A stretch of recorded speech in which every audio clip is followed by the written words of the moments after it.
Daniel Immel.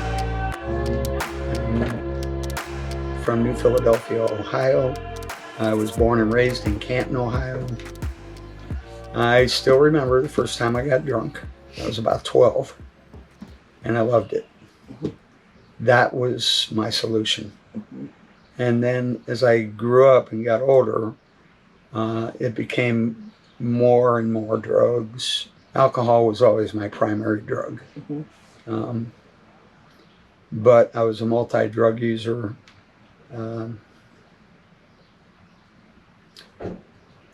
Struggled with life.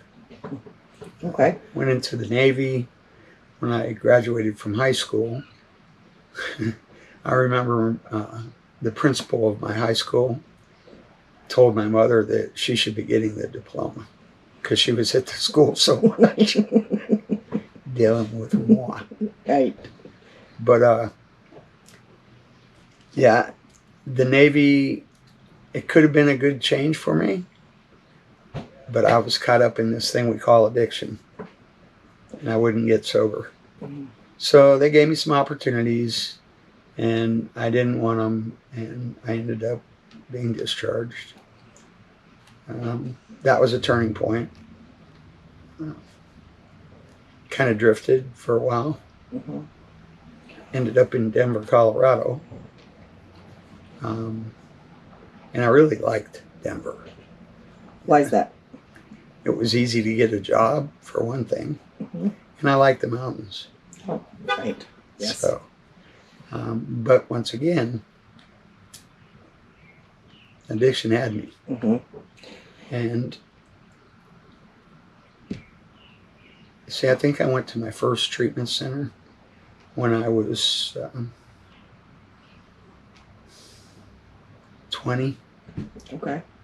And for 10 more years, I bounced in and out of treatment facilities, detox centers, just would not quit, could not quit. Gotcha. Is there maybe one story or two stories that you could share that really paint that picture of what active addiction was like for you? This really speaks to the powerlessness of it. There were many, many times when I wanted to quit.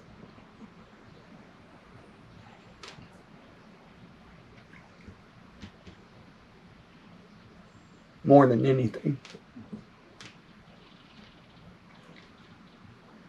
In particular, one relationship that I was involved in. This person really loved me and cared, but got to a point where she couldn't take it anymore. And I ended up back in Denver and still didn't quit. I couldn't quit. I didn't have that power. If I had the power to stop, I'd have stopped before a lot of things occurred in my life. I got a job one time in Denver doing underground cable. And the company, it was just a daytime job, you know. But the company hired me on to go out to Oregon. And I took it. I went. I was always on the run, running from me. So we got out there, and a week later, I was in a bad car accident, broke my neck, ended up being flown to a hospital where I recovered. It took me about a year, paralyzed from the neck down for about 2 weeks. That's why I shook your hand with my left. It's not strong. I remember I was 26 years old then. And I remember laying in that hospital bed, telling myself, I'm done. I'm not going to lay in this bed the rest of my life, and I'm done. When I left the hospital, I was able to walk. I had to learn how to do everything again. And I would walk with a cane, still had the halo on. And I stayed with this couple who kind of looked out for people like me until we could take care of ourselves. Mhm. And they lived about 3 blocks away from this bar I knew in the town in Bend, Oregon. And that became my motivation, to be able to walk to that bar. Now, mind you,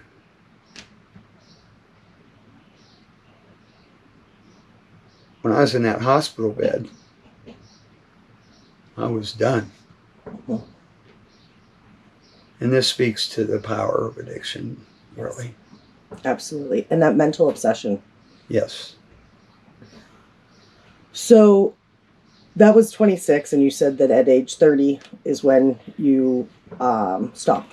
What was different when you got to 30? What changed? What was your motivation? What happened? Well, I was 30 years old, had been on a long whiskey cocaine binge, met this person in detox. I left, though. I didn't stay. I left AMA and went back to my apartment. I was getting disability,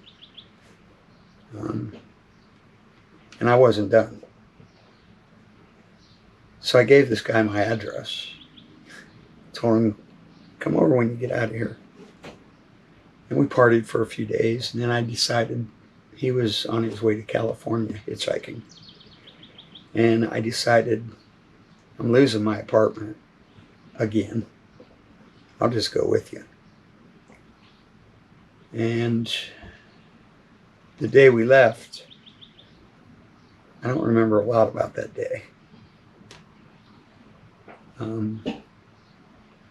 We ended up in Colorado Springs, Colorado. And I don't know that we talked about this, if we planned it. I know we didn't plan it in the morning. But we ended up in this bar in Colorado Springs. And I don't remember leaving that bar. But we ended up stealing someone's car, and they were in it.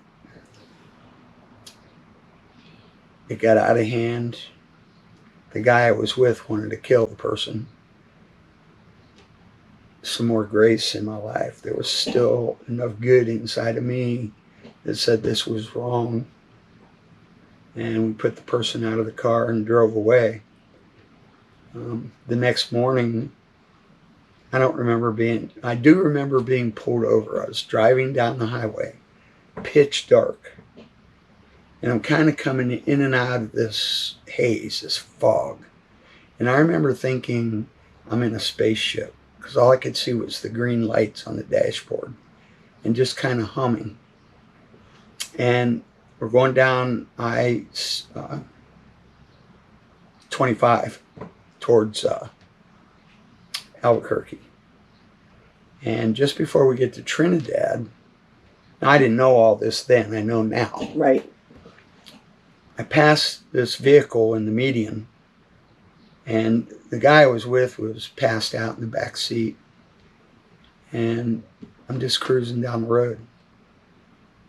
And this car pulls out behind me, turns the lights on. The report said that I pulled over like I was being pulled over for a speeding ticket. I didn't know where I was. And I pulled over. And this I remember. It was pitch dark. I couldn't see much. But someone was yelling at me. Get your hands out of that window or I'm going to blow your head off. He couldn't see either. Right. He had his light shining on our car. But if I had moved, he'd have been totally justified in shooting me, and that would have been that. Mm-hmm. I don't remember laying in the ditch for however long we were there. I don't remember being booked. The next thing I do remember is I was waking up the next morning in jail. Knew I was in jail because I had the orange jumpsuit on. totally a mess from my own vomit and urine, starting to withdraw. And I was looking out these windows in the county jail where we were, and I'm trying to figure out why I was in jail. I had this sense about me that it was pretty serious. And then this guy in another cell doing county time, who had a little black and white TV in his cell, called me over. "Hey man, is this you?" And I kind of stumbled over there. That's when I found out why I was in jail. Being held for second-degree kidnapping, aggravated robbery, and attempted murder. In a total blackout. Yes. I remember looking out that window, and I'll never forget this.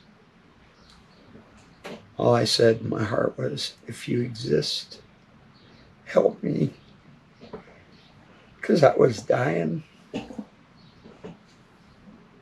Now, I was in a position where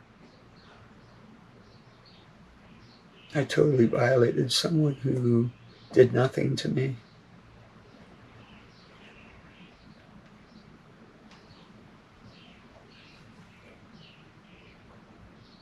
That was June 5th, 1987.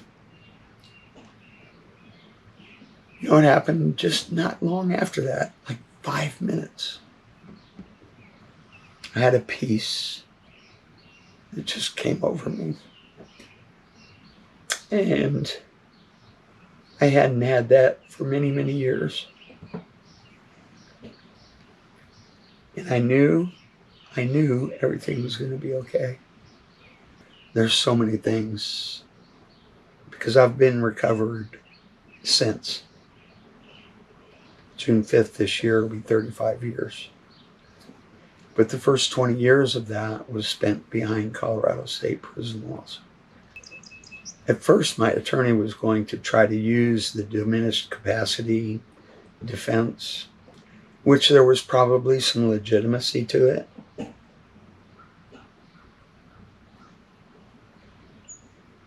But it couldn't take back what I did. Right. That's probably the first time since I was 9 that I became responsible for my life and my behavior. So I took a plea, and they found me guilty of the kidnapping and aggravated robbery. Knowing I could get up to 48 years, but I could also get 36. That was up to the judge. Probably one of the hardest things I've ever done in my life was sit in that courtroom and face that family. And the courtroom was packed. Face that town, but mainly that family. I mean, I'm sorry. I'm sorry I didn't cut it anymore.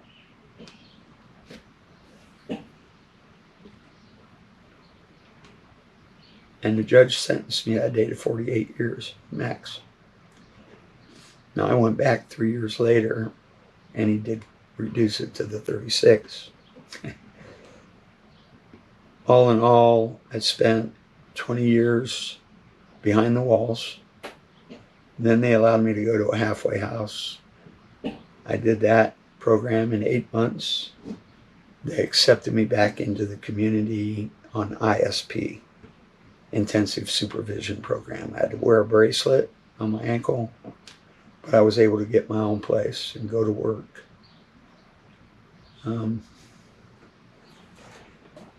The last 10 years, I talk about this sometimes to the patients here, because you know how it is. Come into treatment and you think 30 days is an eternity.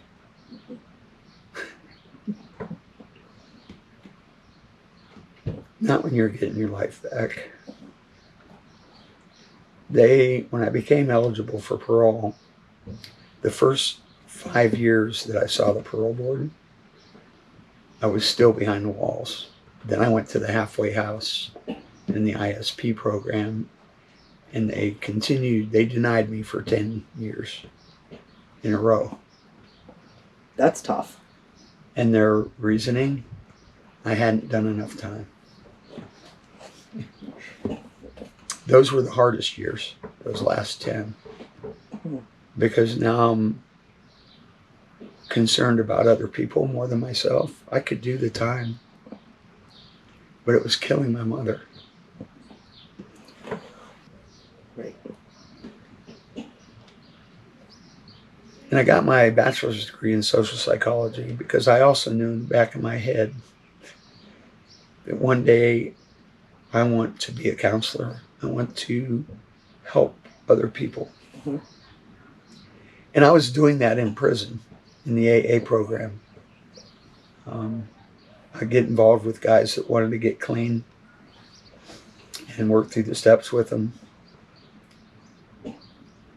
It was awesome. I mean, I really found my freedom in prison.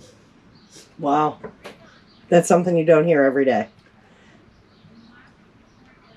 I used to scrub toilets in the units, living units, with however many men, with a smile on my face. Freedom from this. Yes. Yes.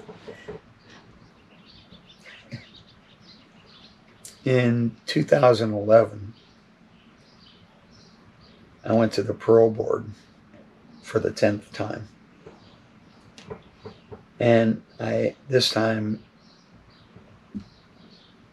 it wasn't about, I'm so sorry for what I did. I'd been demonstrating that for 20 years. Right. By my behavior. This time I went in and I told them, look, you guys do what you have to do. You ought to know by now that I'm going to keep living the way I've been living. Just a matter of where it's going to be. That's right. And they paroled me.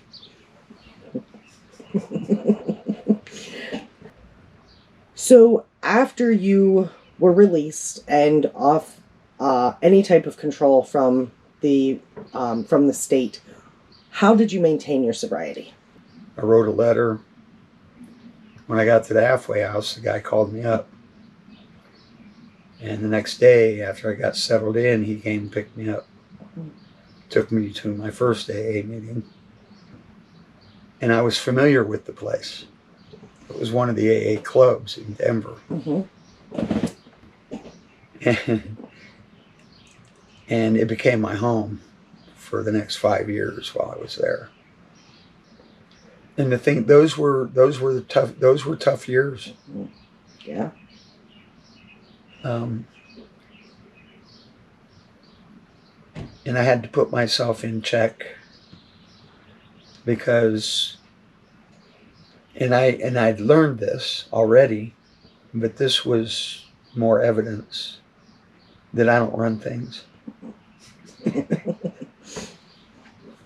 That my timing and God's timing are often not the same. But things have always worked out for whatever reason. My mom and stepdad had sold their house in North Canton and bought a place down here. And they agreed to let me stay with them. And I did. Within the first month, I think it was, I had a job at Superior Dairy. Housekeeping, cleaning offices. Mm-hmm. But I'm also communicating. Can I have a drink? Yeah. I'm also communicating with the Chemical Dependency Professionals Board in Columbus figuring out, first of all, I needed to know if I could get into this field with my felony. Mhm. And they said, yeah, but you'd have to be off paper. All done. Right.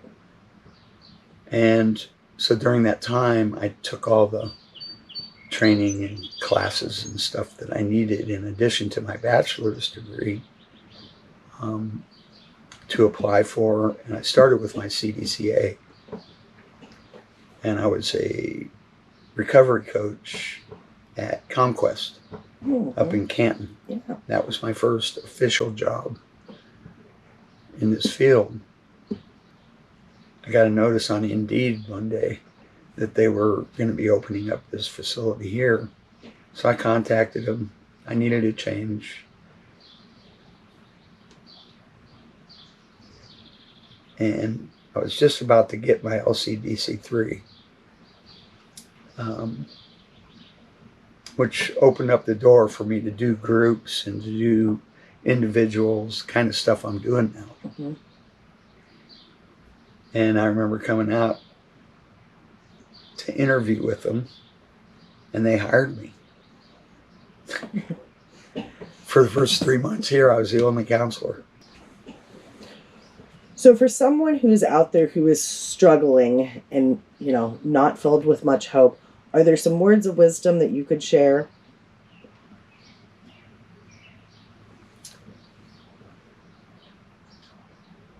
Sometimes our darkest hour can be the brightest light. You just got to let go and see what happens. That's beautiful. These tears, I used to cry a lot of tears of sadness. I cry a lot. But most of the time, they're tears of joy. I know one thing.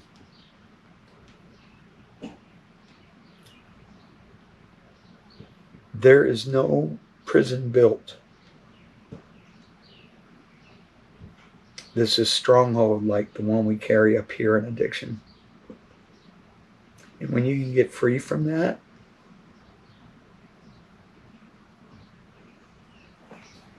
there's nothing that compares. I ask people in some of my groups sometimes, anybody in here ever been in prison? And some of the guys raise their hands. And I'll say, what about the rest of you? And they say, I've never been in prison. Are you sure? I love what I do. It's a gift that's been given to me. And I don't,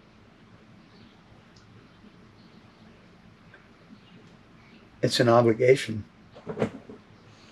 I don't take that lightly. Not when it comes to that.